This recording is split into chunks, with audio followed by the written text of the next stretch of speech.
Hello, this is Sam Simon, also known as Dementia Man, or the Dementia Man blog. And boy, do I have a special guest, Laura Bowley. Did I pronounce it right, Laura? Bowley, Bowley. but So yeah, it's like a bowling lane. exactly like a bowling. Yeah, bowling ball. Yeah. I should. Yeah. Oh, We've been chatting before this started, and I was getting everything right except her name. that's okay. Nobody gets it right. It's fine. And Laura is Director of Communication and Development for an organization, a nonprofit group called Whom I May Concern. And um, I don't remember exactly how we connected, other than the fact that we, the organization, and I have this thing in common, and that is performing and theater performed by people with cognitive, aka early stage, the D word, or early stage dementia. Not only is it possible, but is both, I want to say, therapeutic, meaningful for both themselves, and I think the people who get to see it. And I am so excited that we can talk about it, let people know how to be in touch with you guys, and bring the programs. And you'll tell us a little bit, I hope, about the programs. But let's start off in, or where are you geographically at the moment? And talk a little bit, help us understand, um, and make sure you always repeat the website and how people can be in touch with you. Sure, sure. So I just want to point out that To Whom I May Concern is based in Stamford, Connecticut, which is where the founder of the program lives. Her name is Maureen Matthews, Dr. Maureen Matthews, who is also a gerontological nurse, I believe, specializes. Yeah. And but myself, I'm in Edmonton, Alberta, Canada. Yes. Soon to be the 50, Oh, stop. never, never. I've been there. I've been to that lovely part of the Canada. Yeah, yeah, yeah. It's it's a neat part of the country, neat part of the world. It really is. Vast, wide open skies. It's lovely. Yep. And oil. Throw that in. So you're based there, but now is to whom I may concern Canadian serving Canada or the US? What's your market? Yeah, it's based in the US, but we are virtual. So we deliver all of our training virtually. That which means that the facilitators who get trained, and we'll get into that in a minute about who they actually are, can be located really anywhere. We've even one a lovely person, Tamar Krebs from Australia, trained. Now she got up at 3 o'clock in the morning to do it. Her time, very dedicated, and she has actually done the largest performances to date. She collaborated with the Australian Chamber Orchestra, who played music throughout the performance, and they put it on at the Australian Chamber Orchestra's performance hall, brand new performance hall. So Wow. it was a really professional performance, They have to, so she set a very high bar. yeah. And but yeah, we've had participants from the UK and all over Canada and the States. And actually, a facilitator is working with a group in Lake Chapala, Mexico, and they're doing their performance next month. So that's the benefit of being virtual. And in terms of the uh, people living with dementia who are involved, who we also refer to people recently diagnosed as people aware of cognitive changes, to get away from the D word, which some people don't like to Yeah. use. Yeah. Yeah. Um, That's one of my goals. We're going to change that one day, but go ahead. yeah, yeah. I know it's still a mouthful. People aware of cognitive changes. But I'll talk about that also in a second. We are actually starting a virtual group. So also then the participants can come from anywhere for this next one. So the facilitators are based in, one is in Oregon, the other's in, I want to say somewhere in Ohio, I think, but people can join from anywhere.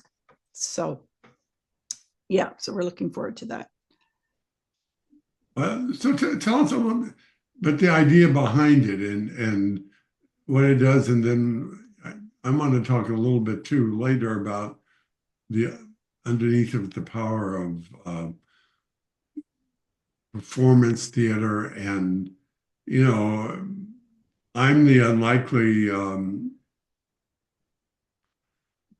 fact, I may be the only person that I know of who, with the disease, goes on stage and performs plays now on my own, produces and performs with the disease. There may be others, but I've not met them yet. Right. And the idea that you can have what you guys create, though, which is which is wonderful, is that you create the systems that allow people to be trained and perform anywhere. Yes. So Yes.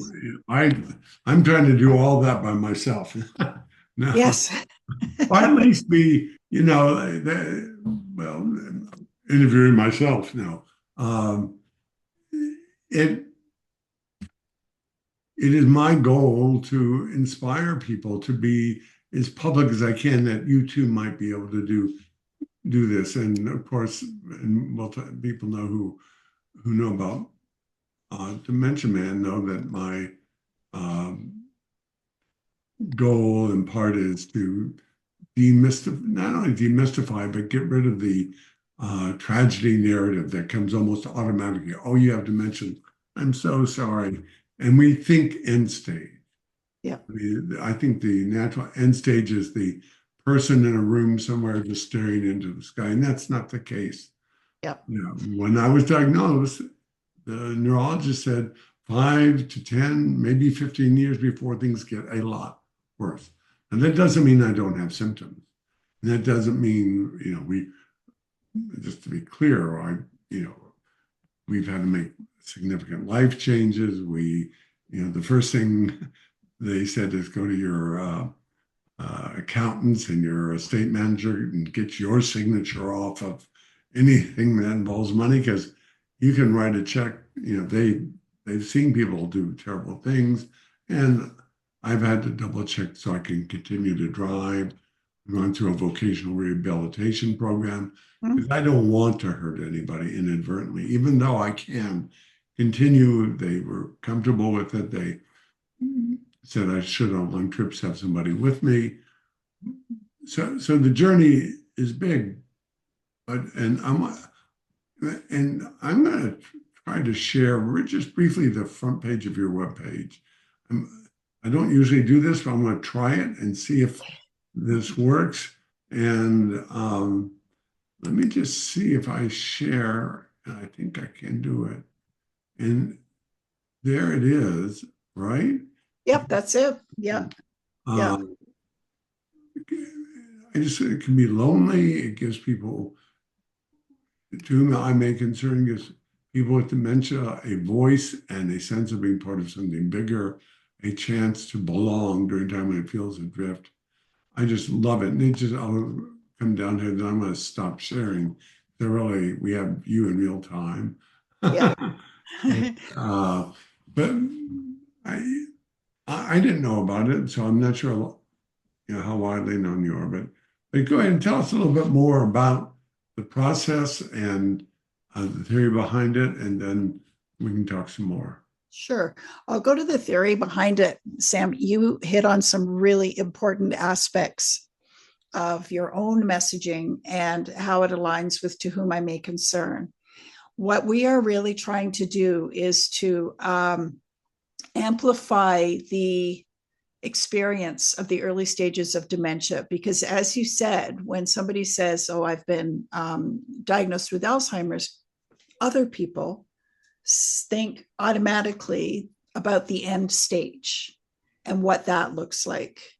As one of our participants once said, I'm not grandma hunched over in the corner in her wheelchair, she's not. And when we see people through that lens, that is very limiting. So we inadvertently limit people who are diagnosed and who are in the early stages. We limit them because we think, well, they're not really able to do much. So the support around them to be able to function in life is can be really limited, and it's all about the stigma. It's all about the narrative. So that's one thing that we want to combat by focusing on the early stage of dementia. So I'll just quickly go through the well, I guess I'll talk a little bit about the history first. It was founded by Maureen Matthews, and she used to, I think she still does, counsels people who have been diagnosed, and couples, so care partners and a loved one who's diagnosed with dementia. And she learned a lot and heard a lot, but she didn't really still realize, and we're talking like 20 years ago, she didn't realize that people who were aware of cognitive changes, she didn't understand that how aware they were of what was going on, the insight that people had to their condition. And after one of her clients advanced to the point where she was no longer coming to counseling, her husband gave Maureen this woman's diary. And inside the diary, she'd written an awful lot about how she felt and how embarrassed she was and how frustrated she was and how lonely she was and all the different insights that she had to her condition. And Maureen was like, wow, I cannot believe how people are processing their diagnosis. And basically they're doing it alone, right? So she thought, okay, so how do there's obviously more people like that. So what she did was start to get groups of people together who were diagnosed with dementia, people aware of cognitive changes, and aware is really the key word there, because we don't work with people who can't give consent to share their story. They need to be aware, they need to have the insight. We're not trying to take advantage of anybody. And we gather them together in a group that we call a sharing group. And that is the opportunity for them to share things that really only the other people in the group would understand. The frustration of going through the diagnosis process, which can take months or years for a lot of people. What it's like to tell other people in your community, and how friends will often abandon you simply because of the stigma, and they don't understand what you're going through. They share coping strategies. They talk about what their expectations are of their care partners. They talk about hopes and dreams for the future. And the group is guided by a facilitator, and that's who we train. We train the facilitators so that we can have groups all over the country or the world working together. So the facilitator is busy gathering these stories. And at first it was Maureen scribbling things down and tape recording, but now we have Zoom, and various ways of recording and transcription and all kinds of fun stuff. So that's helped a lot. And at that point, the group is offered the opportunity to share their stories with a wider audience. And this is a notion called, I think it's called performance education, which is really what we do. And it's a way of using performance as a way of educating. We knew that we needed to make our message more engaging than somebody standing up and giving a speech, or producing another book to read, or written. We needed it to be engaging, because we really needed the audiences to listen. So that's why your performances are very engaging. That's why people learn a lot. So the stories are gathered together into a script, and the script is comprised of letters. And this was inspired by a play that Maureen saw years ago. I think it's called Love Letters. And we actually found a recording of it with Mia Farrow and I forget who the gentleman was. And it's really effective. So it's the two people writing letters to each other. So the letters then they add a kind of a real personalization. They give a focus for the story and they make it very interesting. They keep the stories into small bite-sized pieces because the letters are usually 1 or 2, tops 3 paragraphs, very small, very short. And we want to keep them short so that the whole script is about 30 minutes in length. We want to keep it short because we want the audience to stay engaged because our attention spans are so short. And we want the people who shared the stories, that's the sharing group of people living with dementia, to do the performance themselves, to read their stories, to become the cast, because then it becomes a first-person storytelling. Yeah. It's not third person. It's not somebody else feeding the stories, which starts to, bring into question the authenticity of the stories. So having people who shared their stories themselves as their stories, they have ownership over it, having them present humanizes the story and makes it much more authentic. Well, I want to just tell you how much I love this. And as much as we talked, a couple of quick things in part to make this a little bit more interactive, keep everybody. Yep. This is I call my work existential theater. This is not my first play. I don't know if you knew that or not, actually. My wife, Susan, had been diagnosed with advanced breast cancer. So I'd been in the care partner seat and I've written a play about that. But I love what you're talking about. And I'm sitting here thinking, something I tried to do and wasn't able to do, but maybe we'll figure this out. But we have a community center, it's called the McLean Community Center. It's near where I live. It's run by our county, and it has a very large theater program. And I dreamt of holding workshops. Almost like you said, I was going to, didn't think about this play yet, but it was going to be take the actual dance about being the care partner, reading my play, and then have people write their own stories, the people who are care partners to write their own stories. And we'd work on it, maybe have a few sessions, depending on the size of the class, and then people read/perform their own, to each other, a variation of what you said, because there's a it can be maybe more therapeutic, I was going to say it, but to me, certainly as the care partner, is the love partner, as I like to call it. It's a journey of its own. In fact, I believe, or I've experienced the care partner part of a dementia diagnosis is magnitudes more challenging than my journey was with Susan. I mean, just to be clear, the doctors pulled me aside and said, Susan is not going to make it. And we were getting ready. She's an unlikely survivor. Something, my goal is to be the guy who survives the longest. I'm putting also, the bell curve, and the survivors over on this side, and I'm going to be that end of that. But we all do that. But then from the person with the disease doing the same thing, I just love what you're describing because I so personally relate to it and hope we find ways to make sure people listen to this and learn about it.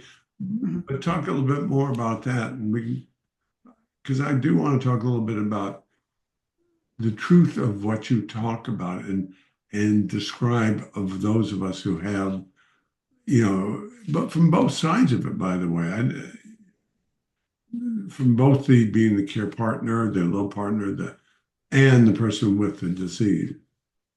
You were going to say you're going to finish something there, I think. No, you keep bringing up great points, and I wanted to reflect on the word you've said therapeutic a few times, and it really the whole process of To Whom I May Concern is very therapeutic for the people living with dementia who are involved.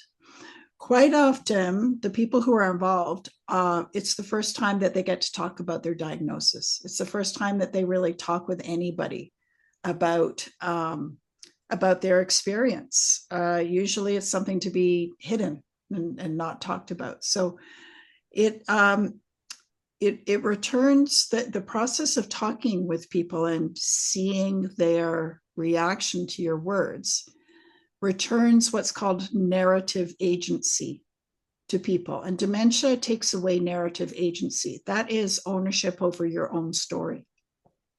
And I think that gets lost. You know, the first time you're in the doctor's office and the doctor turns to your care partner and gives them the diagnosis instead of the person who's getting diagnosed, so that they're not really able to be involved in that conversation. And staying involved in conversations is a particular challenge for people living with dementia because of the typically slower processing speed and being able just to keep up with conversations as a result. So we work to return the narrative agency to people by giving them the space to talk and a framework within which to talk. And then if they then share their stories with the audience, which is a little bit more, you know, it's kind of like a real coming out, right? You're speaking really publicly, and they see the impact that their words have on the audience. Is usually the audience will give a standing ovation. And you've probably experienced that, right? And how empowering that feels. So we're going from a person who doesn't want to talk about their diagnosis with anybody to getting a standing ovation because they're talking about their diagnosis. Now, it's not for everybody, right? Not still people don't want to, but it returns people to themselves. And that's actually the whole concept of why it's called To Whom I May Concern. The diagnosis can take away the humanity, a person's humanity, and they become kind of its in a system, Yeah. right? Like we use words like beds or patients, or, you know, they lose their personhood. And this process of sharing stories, returning narrative agency, educating other people about the experience of dementia humanizes people and returns them to an I in the especially in the eyes of their loved ones and their care partners. Most importantly, they return to being a husband, wife, you know, sibling instead of someone with dementia. It is so, so important. You know, I'm a testament to that. I'm a little bit different. You know, one of the words I get so often, and it has a perplexing impact on me. People say, "You're so brave. You're so brave." Well, I don't feel like I'm brave. I mean, I'm just trying to talk about, and why should anybody be brave? I mean, anybody who wants to go on stage can be brave in a certain way. But it isn't, but because I have the disease, they add to it. You know, it's like, and people with disease shouldn't do it. And I've run into this a lot. People won't talk about it. They don't want to talk about it, particularly early stage. Part of it, you know, I had somebody call me literally after I started performing, somebody in our community. My husband has been diagnosed. He doesn't want to tell anybody. He said he's afraid he might be fired, which is a whole other thing. Yeah. Because you're going to have a diagnosis and still function, particularly early on. I mean, I probably had it for years before I understood what was going on. I just thought, you know, one of the first things you get from your doctor is, and I got it, was, oh, you're just an overeducated man overreacting to normal aging. Well, no. I mean, in fact, turns out I have a genetic risk too, which I didn't know about. But, you know, I'm maybe because I did theater before, loud and proud, I didn't hide it. And just to add to the response so often is, oh my God, that's so terrible. I'm so sorry for you. Right? They throw you back, you know, they just start pushing back into the ditch that you just thought you climbed out of. Uh, and so it takes, I'm sort of talking about myself as a troublemaker. this guy who causes trouble all the time. I'm gonna go, not just raises my hand, but shakes the tree a bit. But it's I love the I would love to have that program in McLean, Virginia, which is where I live. And I'm having a hard time getting the McLean Community Center, but we have a great adult daycare center, which it may be for more advanced folks, but not it doesn't have to be. At the McLean Community Center, Alzheimer's Awareness Month might be a time. Have a facilitator, bring the folk. We're finding out so we're very involved in our synagogue. They've presented me twice now. Susan, my wife, has helped organize she calls it a cohort group of the care partners of people. And we're learning more and more people are facing the same situation. Getting together alone helps. Yeah. And not to feel sorry for ourselves, but is what you guys offer as to do something. And it's creative. I do want to ask you, and we didn't rehearse this, people, so it's all right if you run into the fact that there's a movement within the senior in the dementia world. It's called the Montessori process. Oh, yes. And I'm really excited about them. And it seemed you guys seem to overlap a little bit, not exactly, but the Montessori process of senior care or of dementia care is to find the strength of the people who've been diagnosed. Yes. And then work with them on that strength so that even in a more advanced stage, they can do some things. And that their goal is to have them be an active presenter of sorts. Lead a program or be in charge. So I love this. And who knew? I didn't know. Yeah. Is there a place that you guys are more active in or not? Or is there something you want to tell me about where perhaps? Yeah. We, I guess you could say that we scaled about 10 years ago, found a way to scale because originally it was Maureen who's in the Stamford area. She was the one and only facilitator, and she was going around to retirement communities or into New York and working with groups, and she would meet with them in person. This was pre-Zoom, so she was able to do a lot, but there's only so much that she could do.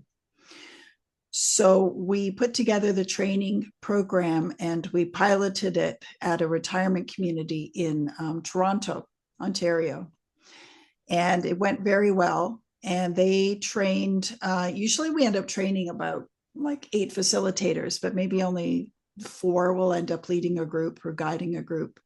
The others are just sort of interested in the program, but don't do anything with it, which is fine. And the facilitators then each start their own group. So instead of Maureen just being very local and doing her groups, now we have her doing her groups, and we had 4 going on in the Toronto area. And now when we train more facilitators, then we have simultaneous groups going on around the country.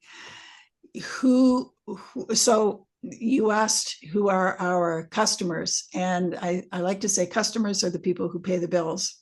And what we do is we offer the facilitator training, and people do pay for that. We do offer scholarships as well, because there are sometimes we get these people who are volunteers in their communities, very, very high impact individuals. And so we like to encourage them in whatever way we can. But typically it is a retirement community or what is it called? I think they used to be called a community of care or a continuum of care. Yeah. Now it's got another name now, a living community or a lifelong community or something like that. Community life community or something like that. Yeah, exactly. We also get Care in Kind has done several performances. And they used to be the Alzheimer's Association chapter in New York City, but they started their own organization called Caring Kind. So they already have an ecosystem of programs that they offer to people in the early stages, and To Whom I May Concern became one of their offerings. And they've done 4 performances, three of which are actually up on our website. The recordings are on our website. So that's an example of the kind of organizations that do it. But as I was telling you earlier, we have one facilitator who is working with a group in Lake Chapala, Mexico. Lake Chapala is one of the largest expat communities of retirees in the world. 30 to 40,000 people, Americans and Canadians, live there. And to me, it's an underserved community where nobody wants to talk about Alzheimer's. So Ellie, the facilitator, is now there's bravery. You know, I do think that the people who are involved in our sharing groups who are diagnosed with dementia, we provide the support for them to share their own stories and to work up the confidence to talk publicly about, it could be, you know, to sit in front of an audience, which could be 10 to 300 people, and talk about their diagnosis. They've obviously come a long way if they joined the group having never talked to anybody about it. But you know, I also, so yes, they are brave. But the people who I think are brave are the people who resist the urge to say, "Oh, I'm so sorry," when somebody discloses their diagnosis, and instead says, "Right, how can I support you? Exactly. What are you doing?" How, Or how are how you, about those how are Blue you Jays? No, doing? let's just have a normal conversation. Yeah, and how are you We're going doing? to get together. When's our golf game? When's, you Yeah. know, that's bravery. So, So and that is a good part of the education, even though it's not probably something I should figure out how to do even more clearly. And because I always have my show is an hour long, and then we have a discussion, but this always comes up in the discussion part of it. And I need to have more of that part of it as part of the discussion. Training for the care part, for the not that's not the care part, training for the audience, so to speak, for the friends. There's probably a whole new word, friends of people with dementia, FOD. I don't know, but it is so important. This is really, really exciting. First of all, give the website again for how people to see and or give us the website, and I'll put it in when we post this and promote it. I send out emails to do that, but yeah, it's to whom I may concern.org, to whom I may concern. And as you pointed out, Sam, Google really wants to turn that into to whom it may concern, but it is to whom I may concern. And I have to say, just on that point, so don't get discouraged, folks. I actually had to leave Google to go to the Microsoft browser to make it work at all. It is odd, and I don't know what to do about that. That's frustrating. But this is so important. It's so tempting for me to say, I wonder how I can be a facilitator. Don't My wife would normally hangs around because as soon as she hears that, she'll come and grab me and say, stop. Well, I think you expressed interest in being part of our virtual sharing group. Yes. So you could see how that works, how the whole process works. And then we have actually, there is a wonderful person in Arizona who was part of a sharing group, a virtual sharing group. She was part of our video called The Voice of Dementia, which came out 11 years ago. I can't believe it. And a few years ago, we actually trained her to become a facilitator. So she does want to work with a group. So, you know, if you join the virtual sharing group as a participant, see how it all works and decide you want to be a facilitator. And I do that by going to the website and the place to on the website to go to. Is that right? Yep. Yep. So we actually on the website, there is a menu item called virtual sharing group. And you can find out more about that there. If there's anybody who would like to join it, it starts April 8th. The two facilitators are wonderful people. One is heavily involved in theater, and the other is a dementia consultant in Oregon. So fabulous people. I think it's going to be a really fun group. I'm And excited. the end goal will be to create a video. So instead of performing live, but hey, who knows? Maybe they can become a traveling theater group. Or, So, so I want to, a couple of things. Um, when I was diagnosed, my neurologist said, it could be 5 to 8, 10 years before things get a lot worse. It's been 7 years. And, my process, is not fast. I'm in a big important part. I've been in a drug trial. Now that it's over, my neurologist wants me to start taking some medicines hmm, that I haven't been, and I worry about, there's that side of it. But I believe my own slow decline is in part because I found meaning, and the project being theater is great, but having something that people find is meaningful to them with the disease, I think will help them. That the decline, and it's not a mental disease process. It is if you have all you do is stay at home, or if you don't have purpose, it could be part of anything that your general decline in health and mental situation is part of your own health, actual health status. So it's hmm, been doing this show is therapeutic for me. It yeah. has helped me, and I get that as not just my assessment, but others in my medical world are a bit surprised at how well I have been doing. And I associate with having purpose. And this is something in the system that you all have created. So I'm so pleased to be in touch and to help share the word about your availability and within the professional as well as just the general market. Um, that this kind of activity, I mean, is available, and it really is important to help change this narrative we talked about. This, oh, you got dementia. Oh, and it's that end stage view that people immediately go to. That's why I help to get rid of the word cognitive. I have a neurocognitive condition. Right. All right, what's the short word? Well, I'm cognitively impaired. I've got a cognitive impairment. Yep. We need to have words to go along with this other narrative, which is real and is very helpful. So I want to thank you. If we're too long, then people won't stay and listen.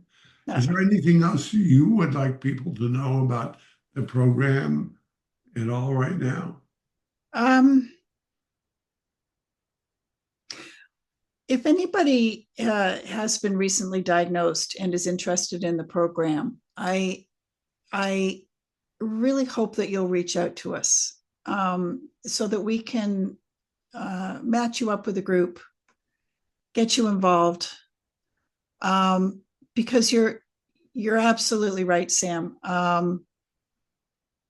It's the social connection. It's recapturing your narrative, increasing your confidence, you're boosting your self-esteem, understanding that people will listen to you, having purpose and meaning. All these things are so important. People need to feel like they matter. And if you don't feel like you matter, that can have all kinds of negative effects on you, along with the socializing. And I mean, we're finding out so many things now. So I would really encourage people to reach out to us, and hopefully we can connect you with a program. I like to think of To Whom I May Concern as an intervention that comes along at just the right time at people's journey. with their diagnosis and reconnects them to themselves. So one of my promises to you as we end, and you're going to have to hold me to it. We have a page that has resources and you're not on it yet. Okay. Make sure I get, so it'll be on dementiaman.com resources, resource page, and to whom I may concern. And I hope I concern you. Oh, yes, you do. And everybody. Thank you. To get it listed. So that's another way people can go to the website. We'll have a direct link. That way hopefully they don't run through this Google problem. And so thank you. Thank you so much for being available and for what you do. And I'm looking forward to being on a virtual group. If not this time, next time, but I'm going to try to, as soon as we hang up, I'm going to go try to make sure I do it. I forgot that I promised to do it. See, I need reminding. But anyway, thank you. Thank you so much, Laura. And it's been such a privilege to be part of you. And thank you for what all of to whom I may concern does. Thank you very much, Sam, for everything that you do and for having me on. Appreciate it.